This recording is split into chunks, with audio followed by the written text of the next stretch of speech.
بسم الله الرحمن الرحيم الحمد لله رب العالمين وصلى الله وسلم على نبينا محمد وعلى آله وصحبه أجمعين أما بعد طيب. Donc nous continuons dans l'explication de l'épître ثلاثة الأصول, les trois fondements, les trois principes de Cheikh Al-Allama Mohammed ibn Abd al-Wahhab rahimahullah. Donc je reprends la parole de l'auteur. فَإِذَا قِيلَ لَكَ مَنْ رَبُّكَ فَقُلْ رَبِّيَ اللَّهُ الَّذِي رَبَّانِي وَرَبَّ جَمِيعَ الْعَالَمِينَ بِنِعَمِهِ. طيب. Alors, et lorsqu'on te dit, lorsqu'il t'est demandé quel est ton Seigneur, tu dis, mon Seigneur est Allah, celui qui m'a créé, éduqué, et c'est le Seigneur de toutes les créatures. طيب. لما بين الشيخ رحمه الله الأصول الثلاثة مجملة أراد أن يبينها مفصلة واحدا بأدلتها من كتاب والسنة. طيب. Alors, précédemment, Cheikh Al-Fawzan nous dit précédemment, l'auteur nous a expliqué, nous a donné un aperçu, nous a expliqué les trois fondements en général, en globalité, en général. Et maintenant, il veut nous les expliquer, entrer dans le détail, c'est-à-dire approfondir base par base, taïb, une par une, avec les preuves du Kitab wa Sunna, avec les versets, les preuves universelles et les preuves aussi de la raison. Donc le cheikh nous dit, c'est comme cela qu'il est obligatoire, c'est comme cela qu'il est obligatoire que soit basée notre croyance, notre dogme, c'est-à-dire sur les preuves du Kitab wa Sunna, c'est-à-dire du Coran et de la tradition prophétique. Alayhi salatu wassalam.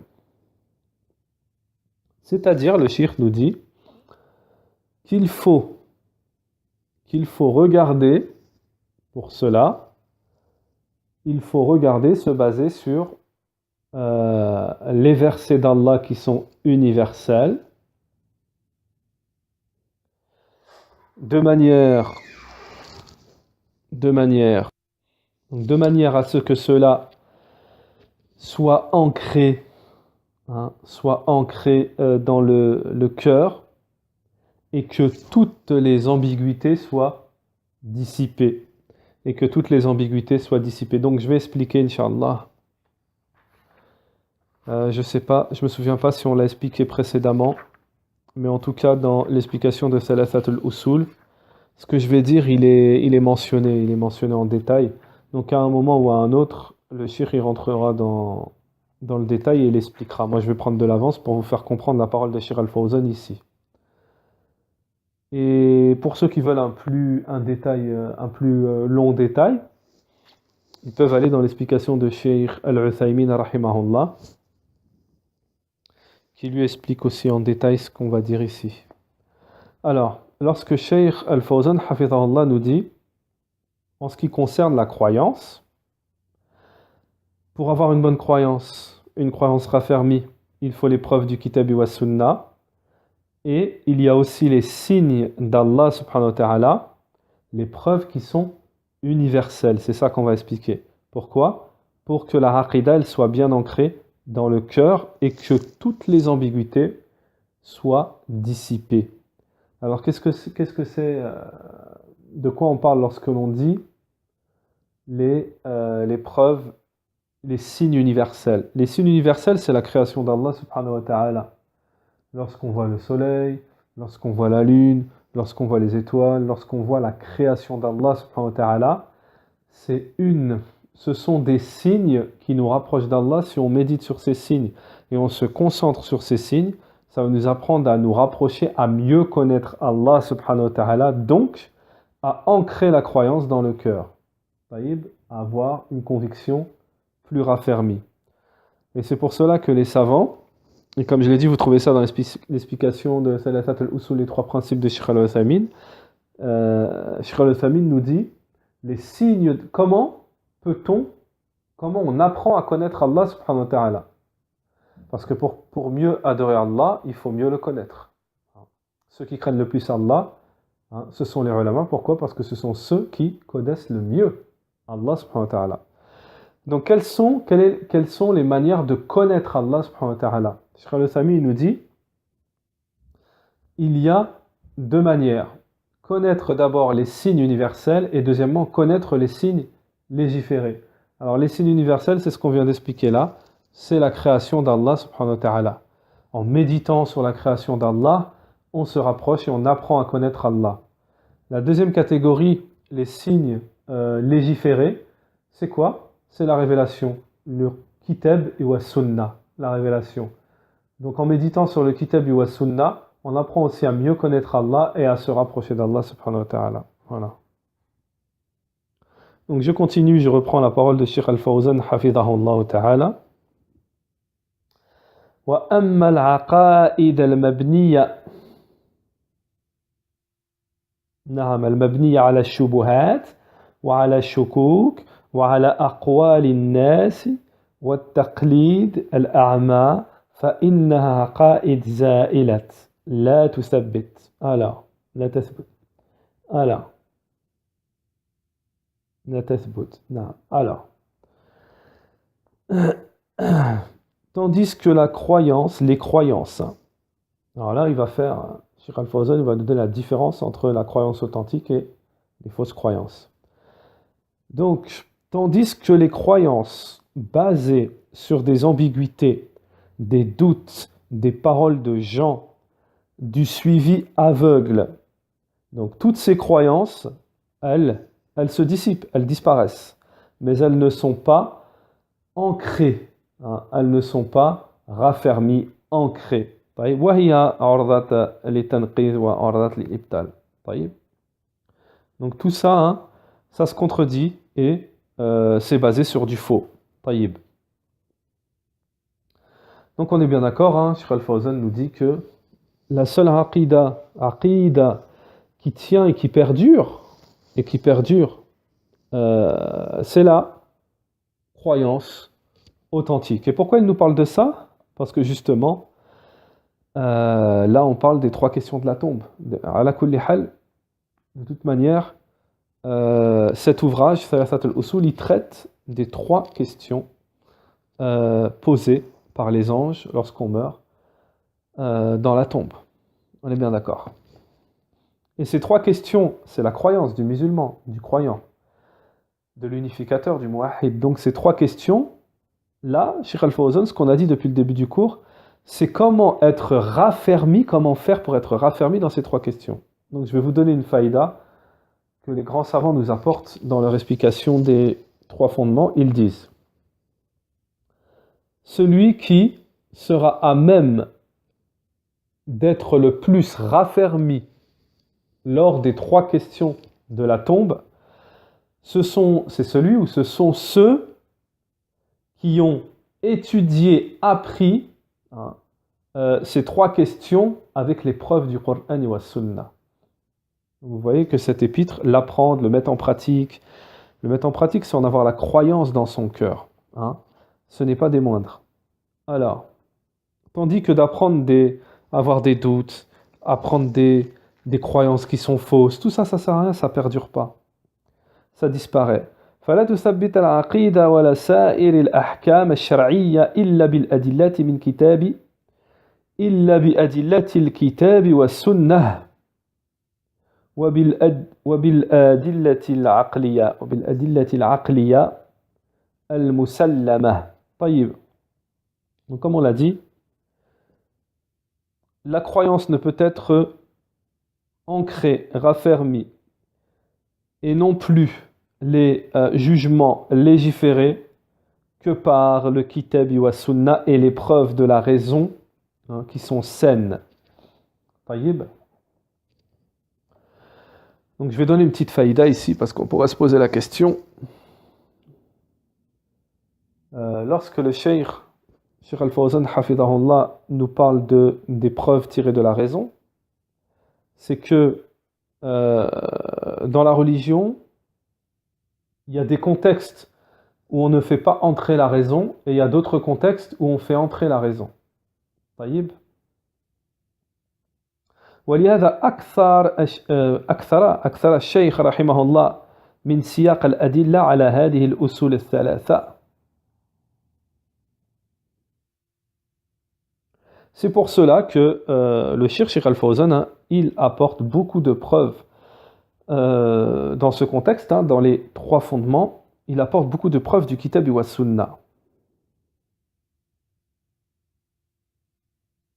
Donc, le Cheikh, il passe pas sur une base dans le Tawhid ici, dans cet épître, sans mentionner une preuve, un dalil, avec certitude, c'est-à-dire les preuves qui rejettent, qui viennent faire barrage et rejeter tous les doutes et toutes les passions, pour que le dogme, la croyance soit ancrée dans le cœur, pour qu'elle soit ancrée dans le cœur.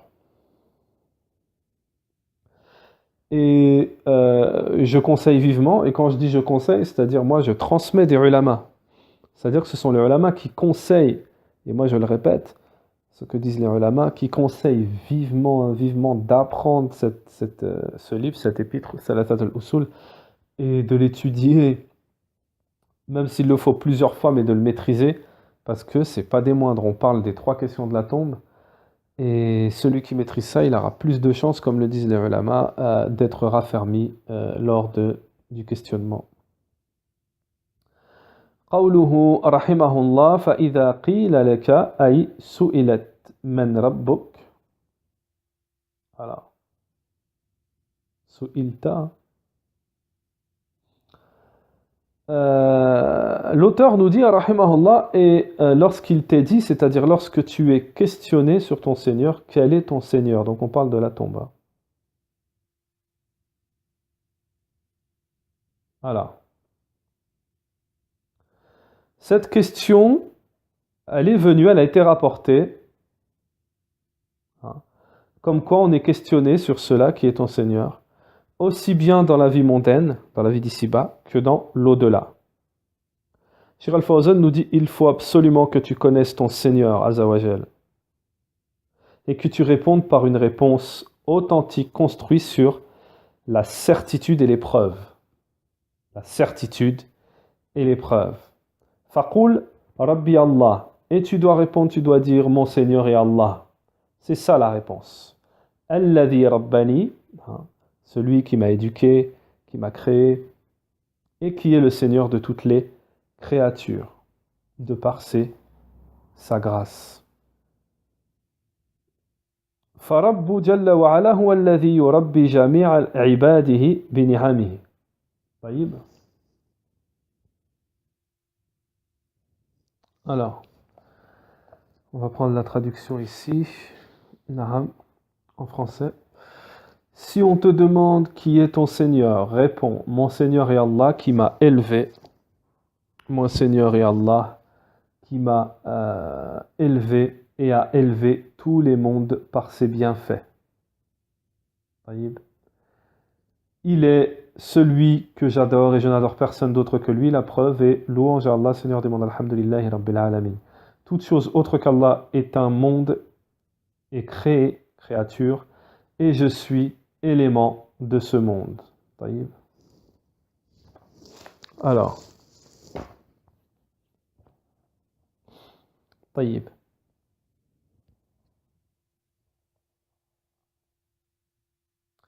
فرب جل وعلا هو الذي يربي جميع عباده بنعمه. Donc Allah Ta'ala, c'est celui qui a élevé toutes les créatures par ses bienfaits, par sa grâce. c'est lui qui leur donne leur subsistance, c'est lui qui les a créés alors après qu'il ne fut que néant, après qu'il ne fut rien quoi. Fi butuni ummahatihim khalqan min ba'd. Après qu'ils aient été dans le ventre de leur mère, Allah subhanahu wa ta'ala, hein, avant ils n'étaient rien, hein, et c'est Allah subhanahu wa ta'ala qui les a créés et qui les a fait sortir des ténèbres.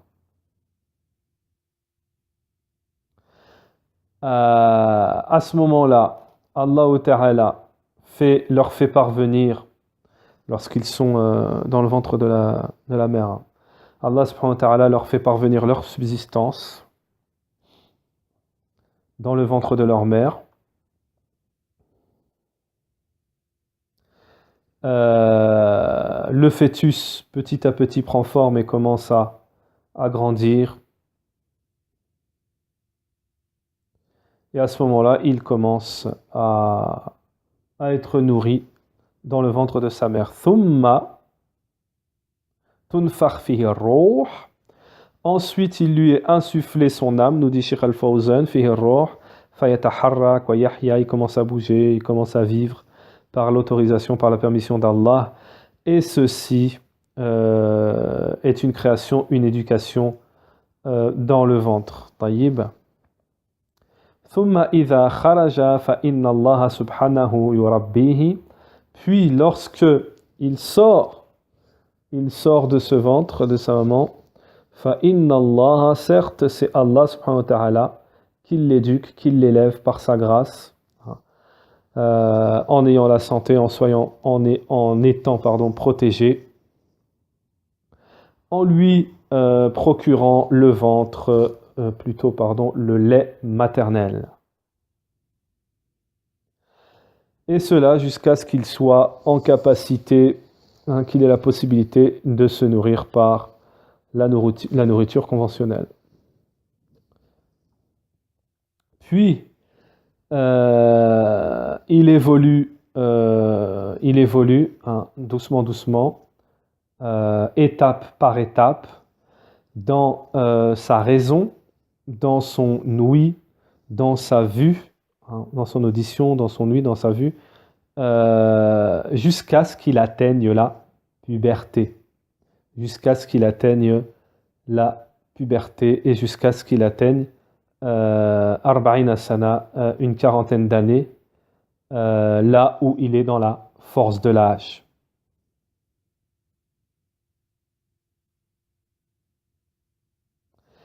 Et qui lui a donné sa subsistance? Cheikh Al-Fawzan nous dit, et qui lui donne sa subsistance du moment où il sort du ventre de sa mère, à partir du moment où il a été créé dans le ventre de sa mère jusqu'à sa mort. C'est qui le nourrit, qui lui procure sa nourriture, sa boisson dans son corps, nourriture qui se transmet dans tous ses membres, tous ses os, à tous les endroits de son corps, qui lui fait parvenir sa boisson et sa nourriture, qui lui fait éviter ou le fait sortir de toute chose qui est nuisible pour lui, qui éduque l'être humain, n'est-ce pas Allah subhanahu wa ta'ala, n'est-ce pas le Seigneur le Très-Haut, qui éduque les êtres humains. Donc, comme nous le dit Cheikh Mohammed ibn Abdel Wahhab, rahimahullah, et c'est Allah subhanahu wa ta'ala qui, je reprends la parole du Cheikh, mon Seigneur c'est Allah, celui qui m'a élevé, qui m'a éduqué, et il est le Seigneur de toutes les créatures, de toute la création, par ses bienfaits, par sa grâce. C'est ça que vient de nous expliquer. C'est cette parole de Cheikh Mohammed ibn Abdel Wahhab que vient de nous expliquer Cheikh Al-Fawzan, hafidhahullah. Wa huwa ma'budi laysa li ma'budun siwa. Il est mon adoré. Donc je continue la suite de la parole de l'auteur. Il est mon adoré et je n'ai pas d'autre adoré à part lui. Taïb.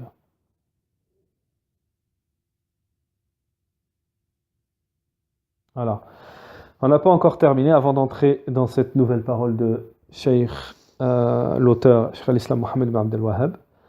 On n'a pas terminé. Kullu ma'ala wajhil ard, donc tout ce qui est sur la terre, hein, toutes les créatures, que ce soit les humains ou les animaux, que tout ce qui est sur la terre et tout ce qui est dans l'océan, min akbar al-makhlouq ila asghar al-makhlouq, pardon, que ce soit les plus grandes ou les plus petites créatures sur la terre et dans l'océan, tous sont nourris par les bienfaits d'Allah subhanahu wa ta'ala et par la subsistance d'Allah subhanahu wa ta'ala. Et cela est appuyé par, Cheikh Al-Fawzan vient appuyer cela par la parole d'Allah subhanahu wa ta'ala, Surat Al-Mulk, verset 21, Amman hadha alladhi yarzuqukum in amsaka rizqah. Donc, Surat Al-Mulk, traduction en français, verset 21. Ou quel est celui qui vous donnera votre subsistance s'il s'arrête de fournir son attribution? C'est-à-dire, si Allah subhanahu wa ta'ala ne vous donne plus de subsistance, qui va vous la donner? Mais ils persistent dans leur insolence et dans leur répulsion. Taïb.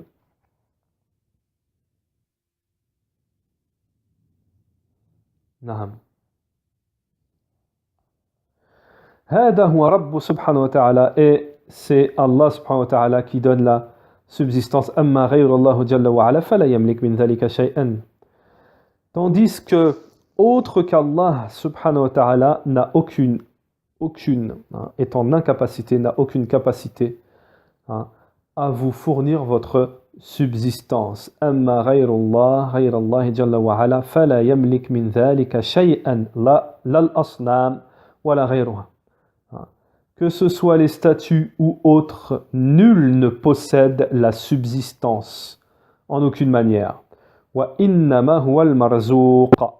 Et c'est Allah celui qui donne la subsistance, le pourvoyeur. Makhlouq mithluk. Taïb qawluhu. Donc maintenant on passe à la suite de la parole de l'auteur Cheikh al-Islam Mohammed ibn Abdel Wahhab, lorsqu'il nous dit « Il est mon adoré ». Il est mon adoré. Et Allah subhanahu wa ta'ala est mon adoré. Rabbul ladhi hada sha'nuhu huwa alladhi yastahiq al-ibada minni wa min ghayri. Donc il est mon adoré, le Seigneur.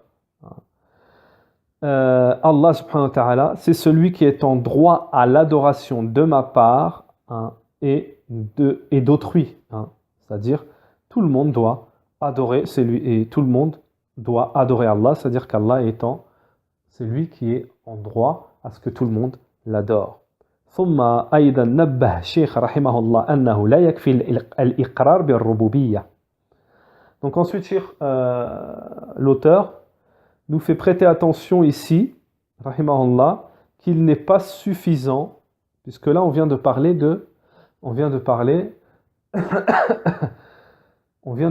lorsqu'on dit « Mon Seigneur c'est Allah, celui qui m'a créé, qui m'a éduqué, qui m'a donné la subsistance », ça c'est quoi? Ça c'est l'unicité de la seigneurie. L'unicité de la seigneurie c'est quoi? C'est le fait d'unifier Allah, ifradullahu bil khalq wal mulk wa tadbir. C'est le fait d'unifier Allah subhanahu wa ta'ala dans la royauté, dans la création, dans la royauté et dans l'administration. Taïb. Et c'est ce qu'on vient de mentionner avec Cheikh Al-Fawzan ici. Mais l'auteur, après avoir mentionné l'unicité de la seigneurie, il nous mentionne directement l'unicité de l'adoration. Et Cheikh Al-Fawzan, lorsqu'il nous dit « Il est mon adoré et je n'ai pas d'autre adoré à part lui », là on passe directement à l'unicité de l'adoration. Et Cheikh Al-Fawzan, tout de suite, et ça c'est l'excellence dans l'enseignement, Cheikh Al-Fawzan tout de suite nous dit « Il n'est pas suffisant de dire ». Il n'est pas suffisant de dire. Cheikh Al-Fawzan, l'auteur, nous fait prêter attention qu'il n'est pas suffisant de reconnaître la seigneurie. Il n'est pas suffisant de reconnaître la seigneurie. Cela, nous dit Cheikh Al-Fawzan, ce n'est pas suffisant de dire mon Seigneur, c'est Allah, c'est celui qui m'a éduqué par ses bienfaits. Ça, c'est pas suffisant. Cheikh Al-Fawzan nous dit cela n'est pas suffisant, il faut reconnaître, que tu reconnaisses, hein, que tu reconnaisses à Allah subhanahu wa ta'ala la servitude. La servitude. Hein. Wa an tukhlisa lahu bil ibada, et que tu lui voues un culte exclusif, hein, c'est-à-dire l'exclusivité dans l'adoration. Et que tu voues à Allah subhanahu wa ta'ala l'exclusivité dans l'adoration. Alors, je vais juste faire une parenthèse, puisqu'en général, je mélange pas en fait, je mélange pas les cours de tawhid. C'est-à-dire si le shir, il va pas nous, Cheikh Al-Fawzan ou Cheikh Al-Uthaymeen, lorsqu'on fait un cours, j'explique un cours des grands savants, si le grand savant il n'a pas parlé de ça, je vais pas parler de ça, sauf s'il y a vraiment, c'est important d'en parler. C'est-à-dire par rapport au comité que j'ai en face de moi, si je juge bon d'en parler, j'en parle. Donc là, donc je vais juste faire une petite parenthèse, hein, sachant que dans les livres de Aqidah, de Tawhid, justement, il y a du manhaj, puisque les deux sont indissociables. Donc forcément, lorsqu'on fait Kitab Tawhid, on va parler des innovateurs, on parle des mouchriquines, on parle, là c'est pareil, on fait des répliques aux khawarij, etc., etc. Mais là, je voulais juste mettre le point sur une chose, s'il y a des gens qui vont écouter, qui ont écouté une certaine mise en garde que j'ai faite, parce que c'était vraiment une obligation pour moi de le faire. Là, je tombe dans la réplique. C'est-à-dire que il y a un certain individu, il a lancé cette ambiguïté, ouais, j'ai lu un livre de aqidah, de dogme, de croyance, et je l'ai jeté. Ça m'a fait mal à la tête et je l'ai jeté. Donc regardez ce qu'on est en train d'apprendre ici, là, c'est un livre de aqidah qu'on a entre les mains. Thalathat al-usul, les trois fondements, les trois principes. Il y a des gens comme lui, cet énergumène, hein, Ayman Théher, là, qui se permettent de dire oui, il faut sortir de l'enseignement conventionnel, de l'enseignement. En gros, il faut sortir de l'enseignement des ulama de la sunna, il faut sortir, il faut faire autre chose. Hein. Et il faut laisser tomber les livres de aqidah, les livres de dogme. Alors regardez, quand vous prenez des cours de Thalathat al-usul, là, entre les mains, c'est justement un livre de croyance qu'on a entre les mains. Moi, je vous dis, celui qui le jette et que ça ne l'intéresse pas, il est fou. Parce que c'est comme s'il disait, moi, les questions dans la tombe, les 3 questions dans la tombe, ça ne m'intéresse pas. Ça ne m'intéresse pas. Mais quand tu vas être dans la tombe et que les anges ils vont venir, ça ne plaisante pas. Là, ils ne viennent pas en plaisantant. C'est où ils vont venir, les ulama, ils nous disent. Quand c'est la bonne nouvelle, ils viennent, entre parenthèses, hein, avec pas des visages sombres, méchants, tout ça. Mais quand c'est la mauvaise nouvelle, ah là, tu le sais tout de suite, ils viennent avec des visages qui font peur, tout ça et tout. Donc, ça, c'est pas quelque chose qu'il faut dire, moi, ça me fait mal à la tête, je jette à la poubelle, ou même si tu jettes pas à la poubelle, juste tu le prends, tu le jettes dans un placard, ou tu le jettes. Le fait de le jeter, c'est tourner le dos à la croyance, tourner le dos. C'est quand même la croyance, on parle de quoi? Si tu me dis je jette un livre de football, quelque chose comme ça, là, je te dirais ouais d'accord, mais un livre de croyance, là, ça veut dire vraiment on voit ton niveau. Donc voilà, j'ai voulu juste faire une petite parenthèse, parce que là on est dans un livre de croyance, et vous voyez le contenu, vous voyez bien par vous-même le contenu. On parle dès que tu meurs, hein, que ta famille elle commence à partir, ça y est, tu es entre les mains d'Allah, hein, c'est-à-dire que les anges ils sont là. Taïb. Donc, Cheikh Al-Fawzan nous dit qu'il n'est pas suffisant de reconnaître, hein, la seigneurie, c'est-à-dire l'unicité de la seigneurie, hein, mais il faut reconnaître l'unicité de l'adoration. Alors le Cheikh nous dit وَهَذَا هُوَ الْفَرْقُ مَا بَيْنَ الْمُوَحِّدِ وَالْمُشْرِكِ. Pourquoi? Parce que c'est ce qui fait la différence entre l'unificateur, al-muwahhid, celui qui unifie Allah, et l'associateur. C'est ce qui fait toute la différence. Fal-muwahhid, l'unificateur, celui qui unifie Allah dans l'adoration et dans toutes les formes d'unicité, lui, il reconnaît l'unicité de la Seigneurie et il reconnaît l'unicité de l'adoration, c'est-à-dire qu'il voue un culte exclusivement, il voue son adoration, toutes ses adorations à Allah seul, sans associer. Tandis que l'associateur, lui, il reconnaît la Seigneurie d'Allah, mais il associe dans l'adoration. On va donner un exemple. Les associateurs, à l'époque du prophète Mohammed, Quraysh, ils reconnaissaient l'unicité de la Seigneurie, mais ils ne reconnaissaient pas l'unicité de l'adoration. C'est-à-dire que juste le fait qu'ils avaient reconnu l'unicité de la Seigneurie, cela ne les a pas rendus musulmans unificateurs. Taïb. Donc, pourquoi? Parce que ce qui leur manquait, c'était l'unicité, reconnaître l'unicité de l'adoration, ce qu'ils n'ont pas fait. Alors, Sheikh Al-Fawzan nous dit, tandis que, mais l'associateur, dans son adoration, il associe autre qu'Allah avec Allah.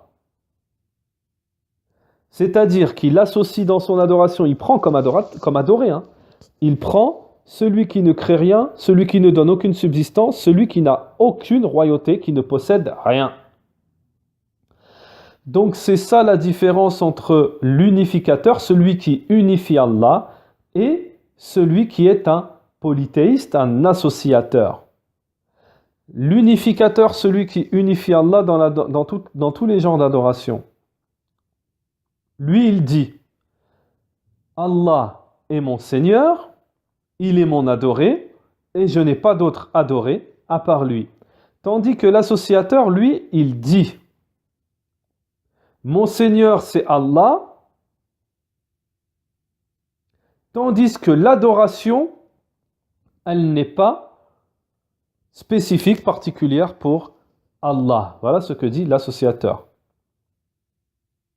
Donc, il adore avec Allah les arbres, wal-ahjar, les pierres, les aimés, les vertueux, les tombes, et par rapport à cela, il devient associateur, et cela ne lui est utile, cela lui est inutile.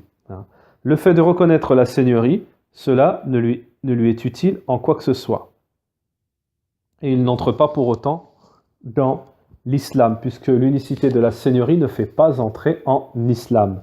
C'est l'unicité de l'adoration qui fait entrer dans l'islam, puisque l'unicité de l'adoration comprend, lorsqu'on a reconnu l'unicité de l'adoration, on a forcément reconnu l'unicité de la Seigneurie. Mais lorsqu'on a reconnu l'unicité de la Seigneurie, on n'a pas forcément accepté l'unicité de l'adoration. Taïb. Il est mon adoré, c'est-à-dire la divinité que j'adore. La divinité que j'adore. Et la parole de l'auteur qui nous dit « Je n'ai pas d'autre adoré à part Allah » en dehors d'Allah subhanahu wa ta'ala. Sheikh Al-Fawzan nous dit pas d'adoré en dehors d'Allah, c'est-à-dire pas d'ange, pas de messager, pas de vertueux, pas de ahjar, pas d'arbre au pluriel, pas de pierre au pluriel, et non plus tout autre adoré à part Allah. Je n'ai pas d'autre adoré à part Allah ta'ala. Sheikh Al-Fawzan nous dit ceci est la reconnaissance de l'unicité avec les preuves. Et la preuve dans la raison, et ceci est la preuve dans la raison, puis ثم ذكر الدليل النقلي من القرآن.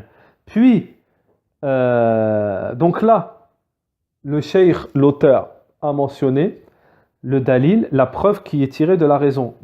Allah est mon Seigneur, c'est celui qui m'a créé, qui m'a donné ma subsistance, etc.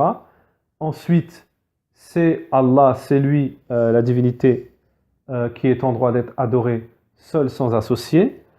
Et ensuite, là maintenant, le shir va nous mentionner, l'auteur, il nous mentionne la preuve textuelle. La preuve de l'adoration d'Allah seul sans associé, la preuve textuelle. Donc l'auteur nous dit, et la preuve, c'est la parole d'Allah subhanahu wa ta'ala qui nous dit Alhamdulillahi Rabbil Alamin. Louange à Allah, Seigneur de l'univers.